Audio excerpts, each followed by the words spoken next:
pukul 17 waktu Indonesia Barat. Info Riau, ragam informasi dan peristiwa yang terjadi di Provinsi Riau, hangat, aktual, dan berimbang. Untuk selalu menerapkan protokol kesehatan dengan disiplin yang tinggi. Yang bersangkutan mengetahui dari media sosial bahwa korbannya meninggal dunia.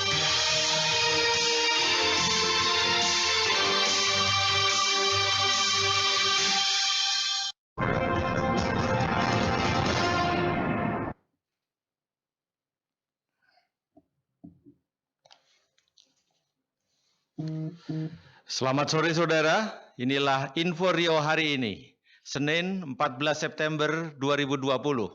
Berbagai informasi akan kami hadirkan untuk Anda. Di antaranya, 13 hari penambahan kasus terkonfirmasi COVID-19 di Provinsi Riau mencapai 1.825 kasus.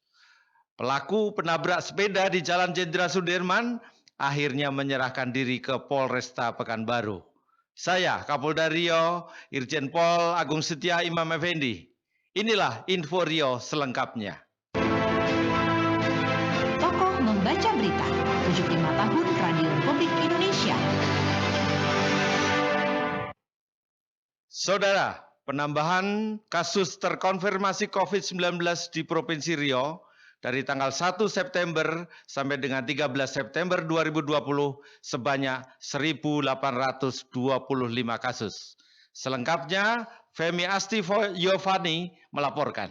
Kasus terkonfirmasi COVID-19 di Provinsi Riau pada bulan September mengalami peningkatan yang signifikan. Kepala Dinas Kesehatan Provinsi Riau Mimi Nazir menjelaskan, penambahan kasus terkonfirmasi COVID-19 di Provinsi Riau sejak 1 September hingga 13 September 2020 sebanyak 1.825 kasus. Mimi mengungkapkan dengan terus bertambahnya angka terkonfirmasi COVID-19, maka masyarakat dihimbau untuk patuh dan disiplin dalam menjalankan protokol kesehatan COVID-19. Dan tentunya kami mengingatkan kita semua untuk selalu menerapkan protokol kesehatan dengan disiplin yang tinggi dan tentunya dengan kesadaran yang tinggi untuk selalu menggunakan masker, kemudian mencuci tangan dan menjaga jarak serta menghindari kerumunan di antara kita. Demikian Bapak Ibu sekalian, dan sekali lagi mari kita berperilaku hidup bersih dan sehat. Kepala Dinas Kesehatan Provinsi Riau Mimi Nazir menambahkan, tanpa ada kesadaran dari masyarakat untuk menjalankan protokol kesehatan, maka dikhawatirkan penambahan kasus terkonfirmasi COVID-19 semakin meningkat, sehingga ruang isolasi yang tersedia tidak akan mencukupi untuk menampung pasien COVID-19. Femi Astiovani, RRI, Pekanbaru. Masih saja banyak masyarakat yang tidak disiplin dan melanggar protokol kesehatan. Pemerintah Kota Pekanbaru kembali turunkan 200 orang petugas melakukan operasi justisi kepatuhan protokol kesehatan yang diinisiasi oleh Polda Riau. Berikutnya laporan reporter Evi Bukit. Sampai saat ini masih saja banyak masyarakat yang tidak disiplin dan melanggar protokol kesehatan, utamanya tidak menggunakan masker. Bahkan beberapa minggu terakhir ini jumlah pasien positif COVID-19 juga makin sulit dikendalikan. Hal ini disampaikan Wakil Wali Kota Pekanbaru Ayat Cahyadi dalam gelar pasukan penerapan peraturan Wali Kota nomor 130 tahun 2020 tentang perubahan kedua atas peraturan Wali Kota Pekanbaru nomor 104 tahun 2020 tentang pedoman perilaku hidup baru masyarakat produktif dan aman dalam pencegahan dan pengendalian COVID-19 di Kota Pekanbaru, Senin pagi. Ditegaskan Wakil Wali Kota Pekanbaru Ayat Cahyadi, sebelum pandemi ini semakin parah, semua pihak terkait baik pemerintah, stakeholder, menyatukan visi, menghimbau warga untuk taat protokol kesehatan. Bagaimana memberikan efek jera bagi yang melanggar. Tim di lapangan diharapkan tetap semangat dalam menegakkan peraturan. Penekanannya kan ada sanksi bagi masyarakat kita yang tidak memakai masker. Nah, makanya ini kita tegaskan kembali, karena kenapa kita lakukan apel kembali, padahal ini kan perlakuan ini sudah lebih dari 1 bulan yang lalu, ya karena dari data-data ini ternyata ya ada juga masyarakat kita yang masih tidak memakai masker ketika keluar rumah, ketika beraktivitas. Nah, padahal yang yang kedua ini angka yang terpapar ini juga cukup tinggi. Ya mungkin dalam beberapa pekan ini rata-rata bisa 100 yang terpapar COVID-19 ini. Sementara itu PLT Kepala Satpol PP Kota Pekanbaru Burhan Guning mengatakan usai gelar pasukan diturunkan tim sebanyak 200 orang melakukan razia protokol kesehatan di 2 titik, yakni persimpangan Jalan Riau Soekarno-Hatta dan Jalan Jenderal Sudirman depan Gelanggang Remaja. Kita ingin mengajak masyarakat kita kembali untuk selalu mengikuti protokol kesehatan, ya, memakai masker paling utama, karena kita lihat sekarang ini inflasi naiknya yang positif di provinsi kita, terus Kota Pekanbaru yang sudah mencapai angka hampir 100 setiap hari. Nah ini yang perlu kita sikapi, mengajak seluruh masyarakat Pekanbaru peduli, ya, untuk menjaga protokol kesehatan, menjaga dirinya, menjaga keluarganya, menjaga bangsa kita. Dalam penerapan Perwako tahap pertama selama 5 hari berturut-turut pada 10 titik, beberapa waktu lalu ditemukan 400 pelanggaran, 369 memilih sanksi kerja sosial, dan 42 denda administratif sebesar Rp250.000. Reporter Evi Bukit, RRI Pekanbaru. Pelayanan metode kontrasepsi jangka panjang atau MKJP di Provinsi Riau terkendala akibat COVID-19. Apalagi adanya petugas medis yang terdampak sehingga menimbulkan ketakutan dalam pemberian layanan. Tongkulem Siregar melaporkan selengkapnya.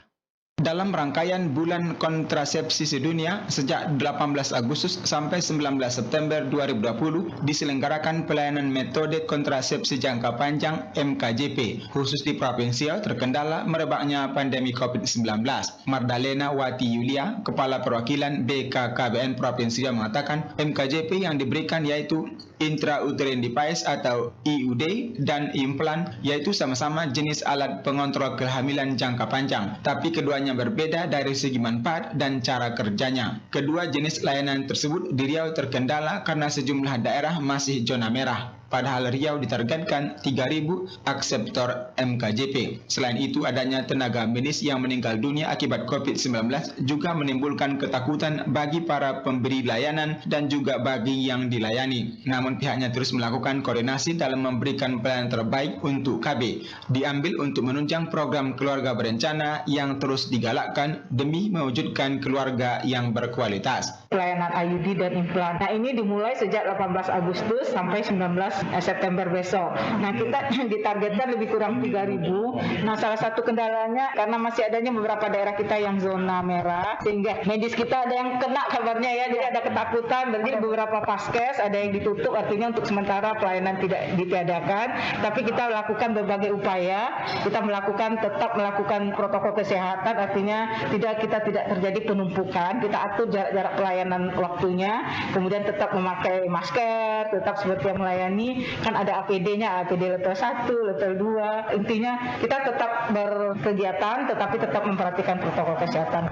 Menurut Mardalena Wati Yulia, Kepala Perwakilan BKKBN Provinsi Riau, pihaknya juga memberikan motivasi kepada akseptor untuk tidak ragu dalam menggunakan alat kontrasepsi agar dapat mengatur jarak kehamilan dan jumlah anak serta membina keluarga dengan berkualitas dan meningkatkan kesejahteraan keluarga. Pelayanan MKJP meliputi pemasangan susuk atau implan dan IUD atau spiral yang akan dipasangkan tenaga medis kepada keluarga yang ingin melaksanakan KB. Dari segi lokasi pemasangan, dua alat kontrasepsi letaknya berbeda. Implan KB dipasang di bagian lengan, sementara IUD dipasang di bagian leher rahim. Reporter Tongkulem Siregar, RRI Pekanbaru. Tokoh membaca berita, 75 tahun Radio Republik Indonesia. Saudara, Ikatan Dokter Indonesia Provinsi Riau meminta pemerintah kabupaten dan kota melalui jajarannya untuk memperhatikan kebutuhan para dokter dan tenaga medis dalam upaya penanganan COVID-19. Tuti Fitri menurunkan laporannya. Provinsi Riau bersedih karena dokter dan tenaga kesehatan penanganan COVID-19 beberapa hari yang lalu meninggal dunia. Hal ini dikarenakan dokter dan tenaga kesehatan terpapar virus corona setelah melakukan penanganan sejumlah pasien di rumah sakit maupun di puskesmas. Ketua Ikatan Dokter Indonesia IDI Provinsi Riau, Dr. Zul Asdi mengatakan, terkait hal ini pihaknya meminta kepada pemerintah pusat melakukan pembatasan jam kerja bagi dokter dan tenaga kesehatan yang selama ini bekerja dari pagi hingga malam. Selain itu, asupan makanan gizi para dokter dan tenaga kesehatan sangatlah tidak sempurna, sementara risiko kerjanya yang cukup tinggi. Tidak jarang mereka harus membeli makanan secara online. Selain itu, alat pelindung diri juga menjadi salah satu faktor dapat terpapar virus corona dari pasien COVID-19. Pihaknya berharap screening pasien di rumah sakit dan puskesmas harus dilakukan secara online, jangan sampai tim kesehatan bertatap muka dengan pasien. Risiko dokter tenaga kesehatan itulah jumlah virus yang berpeluang masuk lebih besar. Yang penting lagi adalah masalah jam kerja. Mendiskusikan soal itu tentang jam kerja. Ya, kami usulkan kepada Dinas Kesehatan pemerintah kota se-Indonesia kemarin bagaimana mengatur jam kerja dokter dan perawat agar lebih sedikit dari waktu jam kerja normalnya. Kita menghimbau kepada pemerintah, kabupaten kota agar menugaskan jajarannya untuk lebih memperhatikan dokter dan tenaga kesehatan lainnya. Insentif mereka itu cepat keluar, kalau dari pemerintah pusat tidak lancar, ya pemerintah daerah bisa anggarkan untuk tenaga dokter dan kesehatan bisa mengambil langkah untuk menyiapkan makanan bergizi mereka. Ketua Ikatan Dokter Indonesia IDI Provinsi Riau, Dr. Zul Asdi juga menambahkan, hingga saat ini masih banyak beberapa rumah sakit di Riau yang tidak melakukan swab terhadap dokter dan tenaga kesehatan yang bertugas dengan alasan biaya swab yang mahal, sehingga mengakibatkan swab tersebut tidak dilakukan secara rutin, sehingga tidak dapat dipantau kondisi kesehatan tenaga kesehatan itu secara maksimal. Reporter Tuti Fitri, RRI Pekanbaru. Hotel bintang 2 dan 3 akan difungsikan sebagai isolasi mandiri pasien COVID-19 dengan gejala ringan dan dan tanpa gejala yang dibiayai oleh pemerintah. Femi Asti Yovani melaporkan selengkapnya. Ini yang kita sedang cari, tadi saya sudah minta sama asisten 3 untuk mempelajari mana yang murah dan bisa cukup banyak, bisa kita sewa. Dengan semakin tingginya kasus terkonfirmasi COVID-19 di Provinsi Riau dan tidak mencukupinya lagi ruang isolasi di rumah sakit, maka pemerintah Provinsi Riau sudah mulai mempersiapkan tempat khusus untuk ruang isolasi mandiri. Sekretaris Daerah Provinsi Riau Yan Pranajaya mengatakan tempat yang dipersiapkan tersebut mulai dari gedung-gedung milik pemerintah provinsi dan kabupaten kota sampai dengan hotel bintang 2 dan 3. Sekda mengungkapkan nantinya seluruh biaya untuk isolasi mandiri di Hotel Bintang 2 dan 3 diberikan oleh pemerintah pusat. Tadi juga kita dapat informasi bahwa pemerintah pusat akan membantu untuk hotel yang berbintang 2 dan 3 untuk dibiayai oleh pemerintah bagi masyarakat atau bagi pegawai yang terkena. Itu bisa diapakan di kita bantu nanti melalui itu. Nah, kita sekarang berupaya menyiapkan dulu seluruh gedung pemerintah yang bisa dimanfaatkan untuk penempatan bagi masyarakat maupun bagi siapapun dia yang terkena konfirmasi itu akan segera kita tangani cepat. Sekda Prof. Riau Yan Pranajaya menambahkan dengan sudah dipersiapkannya tempat isolasi mandiri, maka pasien terkonfirmasi COVID-19 yang bergejala ringan dan tanpa gejala dapat dirawat di tempat tersebut sehingga penanganan terhadap mereka dapat maksimal dilakukan. Femi Astiovani, RRI Pekanbaru. DPRD Kota Pekanbaru soroti kebijakan pemerintah kota dalam menerapkan pembatasan sosial berskala mikro di Kecamatan Tampan yang direncanakan besok. Regulasi PSBM harus sejalan dengan penerapan di lapangan. Laporan selengkapnya oleh Murni Muhari. DPRD Kota Pekanbaru minta Pemko Pekanbaru untuk mensosialisasikan kepada masyarakat terkait penerapan PSBM di Kecamatan Tampan yang rencananya mulai berlaku Selasa besok. Ketua Komisi 4 DPRD Kota Pekanbaru Sigit Yuwono mengatakan, regulasi dan peraturan wali kota yang telah ditetapkan harus sejalan dengan penerapan di lapangan. Belajar dari PSBB beberapa waktu lalu, banyak masyarakat yang masih bingung dan melanggar aturan yang ada. Belum lagi perekonomian masyarakat hancur total. Sigit menambahkan, secara keseluruhan pihaknya mendukung penerapan penuh PSBM tersebut. Namun Pemko harus mensosialisasikan regulasi PSBM tersebut kepada masyarakat dengan jelas dan rinci terkait aturan dan sanksi bagi yang melanggar. Kita minta teori dengan prakteknya harus sejalan. Jangan nanti perwakunya dengan prakteknya harus sejalan. Jangan nanti di perwakunya menyebutkan A tapi di lapangan beda. Jadi masyarakat juga bingung. Kalau seperti mungkin yang dulu PSBB jadi pelajaran untuk yang sekarang ini. Kita bukan tidak mendukung, kita mendukung. Cuman kita harus sejalan perwaku yang dibuat dengan yang di lapangannya. Seperti apa? Sosialisasi dari pemerintah ke masyarakat juga harus jelas. Seperti apa? Pemko Pekanbaru juga diharapkan jangan mengiming-imingi masyarakat dengan adanya bantuan berupa sembako seperti pada saat PSBB. Jika pemerintah memiliki anggaran, segera langsung salurkan pada masyarakat yang berhak mendapatkannya. Reporter Murni Muhar, RRI Pekanbaru. Tokoh membaca berita, 75 tahun Radio Republik Indonesia. Saudara, pandemi COVID-19, pengunjung di perpustakaan Kabupaten Bengkalis menurun drastis. Selengkapnya disampaikan reporter Sri Mawarti Syarif.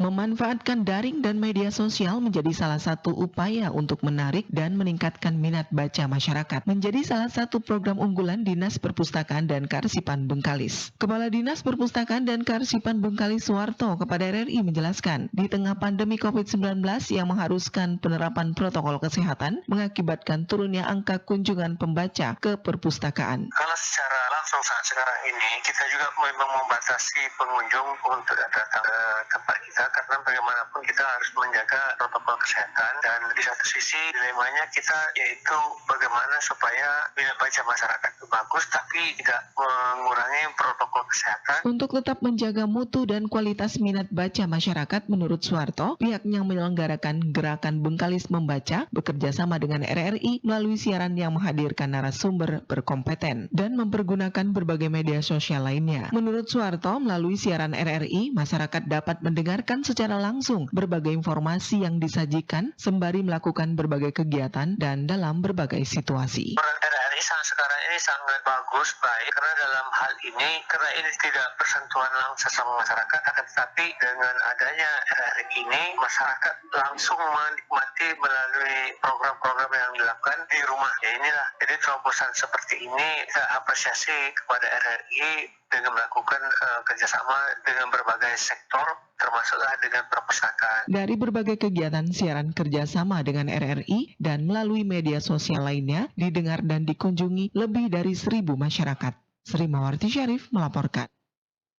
Pimpinan DPRD Riau optimis dapat mengesahkan APBD Perubahan Riau 2020 akhir September ini. Lisa Saiful melaporkan untuk Anda.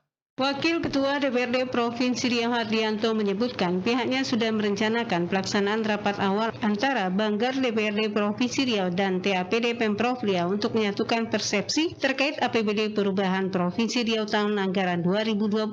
Namun menurutnya karena kondisi COVID-19 yang meningkat dan adanya tes swab di lingkungan DPRD Provinsi Riau, maka rapat tersebut ditunda. Dijelaskan paling lambat sesuai ketentuannya akhir September ini wajib pengesahan APBD Perubahan. Politisi Gerindra itu menegaskan pihaknya masih optimis bisa mengesahkan APBD perubahan tersebut sesuai ketentuan yang berlaku, yakni akhir bulan September ini. Nanti turun hasil dari fasilitasi Mendagri, maka berlanjutlah tahapannya menjadi rancangan PPPS yang diusulkan ke DPRD Provinsi Riau. Dibahas oleh DPRD Provinsi Riau, internal Banggar dengan TAPD, begitu juga di komisi dengan OPD. Akhir September wajib pengesahan APBD. Kami masih optimis bahwa terakhir September insya Allah APBDP bisa kita sahkan. Kita lanjut, tidak ada masalah. Yang susah itu Mendagri tidak ada. Kalau ada walaupun satu masih ada namanya. Lanjut. Sementara itu terkait informasi draft APBD perubahan yang sudah di Kemendagri, menurutnya yang berada di Kemendagri itu merupakan RAPBD perubahan 2020 Pemprov Riau yang difasilitasi Kemendagri, karena sebelum diterapkan menjadi KUA PPAS APBD perubahan, RAPBD harus difasilitasi di Kemendagri. Setelah disetujui baru bisa dibahas menjadi KUA PPAS APBD perubahan 2020. Sebelumnya, Kepala Badan Pengelola Keuangan dan Aset Daerah BPKAD Provinsi Riau, Indra, menyebutkan pihak Pemprov telah selesai dalam merumuskan RAPBDP 2020. Namun ada persyaratan dalam RAPBD perubahan sebelum dilegalisasi oleh Pergub harus difasilitasi oleh Dirjen Bina Pembangunan Daerah atau Bangda di Kemendagri. Namun fasilitasi tersebut terkendala kondisi di Bangga yang lockdown beberapa waktu lalu akibat COVID-19. Ditegaskannya Pemprov Riau sepertinya akan menyerahkan KUA PPAS RAPBD perubahan 2020 tersebut kepada DPRD Provinsi Riau. Demikian saya Saiful melaporkan. Tokoh membaca berita 75 tahun Radio Republik Indonesia. Saudara, pelaku yang tabrak pesepeda hingga tewas menyerahkan diri ke polisi. Pelaku saat ini masih menjalani pemeriksaan di Satlantas Polresta Pekanbaru. Reporter Santi Yunas melaporkan. Penabrak pesepeda hingga tewas akhirnya menyerahkan diri ke Mapolresta Pekanbaru pada Senin siang. Pria berinisial MA yang merupakan warga Bengkalis ini menyerahkan diri didampingi keluarga dan kuasa hukum sekitar pukul 10.50 waktu Indonesia Barat. Kasat Lantas Polresta Pekanbaru Kompol Emil Eka Putra mengatakan pelaku masih dalam pemeriksaan di Satlantas Polresta Pekanbaru. Setelah dilakukan pemeriksaan, akan dilakukan penahanan sesuai dengan aturan yang berlaku. Pekerja swasta di salah satu perusahaan sawit ini mengaku saat itu dirinya dari luar kota, lalu menabrak Zulhelmi dan rekannya yang sedang berolahraga sepeda di Jalan Sudirman pada Minggu kemarin. Usai menabrak korbannya, tersangka kabur melarikan diri dan sempat menginap di salah satu hotel di Kota Pekanbaru. Informasinya berada di salah satu hotel yang berada di Pekanbaru. Alasannya tadi ingin menenangkan diri.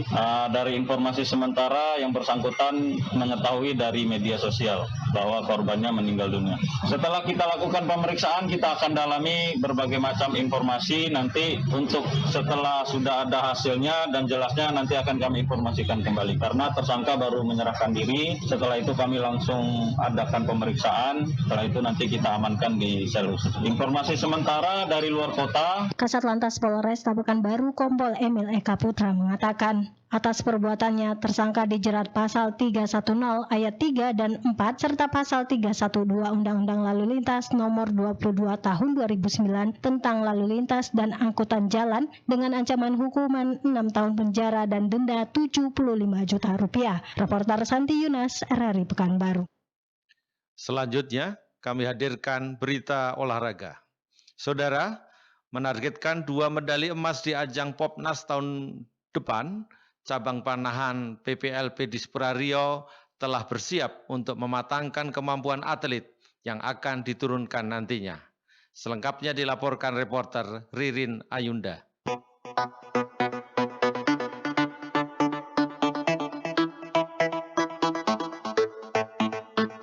Kita hanya dapat kuota 6 dari Dispora kemarin melalui Pak Sartoni, itu hanya dapat 6.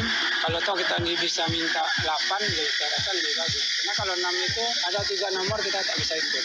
Cabang olahraga panahan menjadi salah satu cabang yang akan dipertandingkan di ajang Pekan Olahraga Pelajar Nasional Popnas tahun 2021 mendatang, di mana Provinsi Sumatera Selatan dan Kepulauan Bangka Belitung didaulat sebagai tuan rumah bersama penyelenggaraan multi-event akbar antar pelajar tersebut.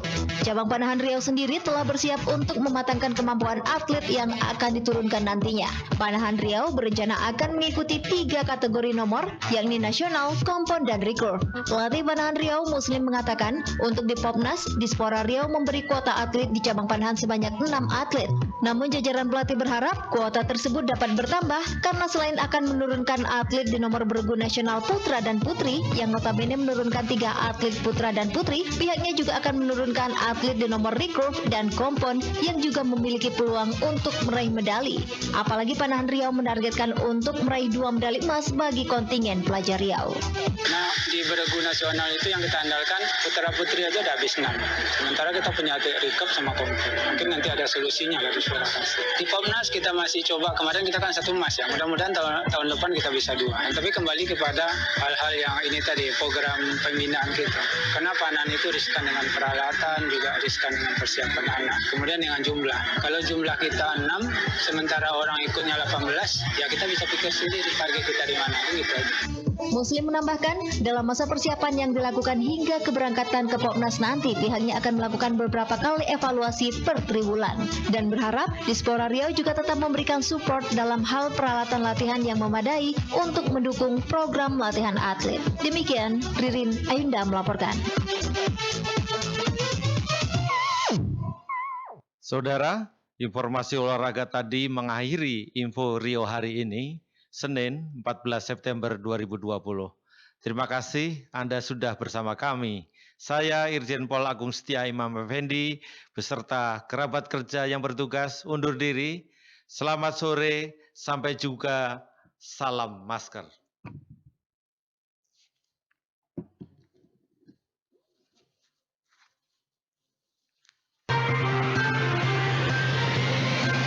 Demikian Info Riau hari ini.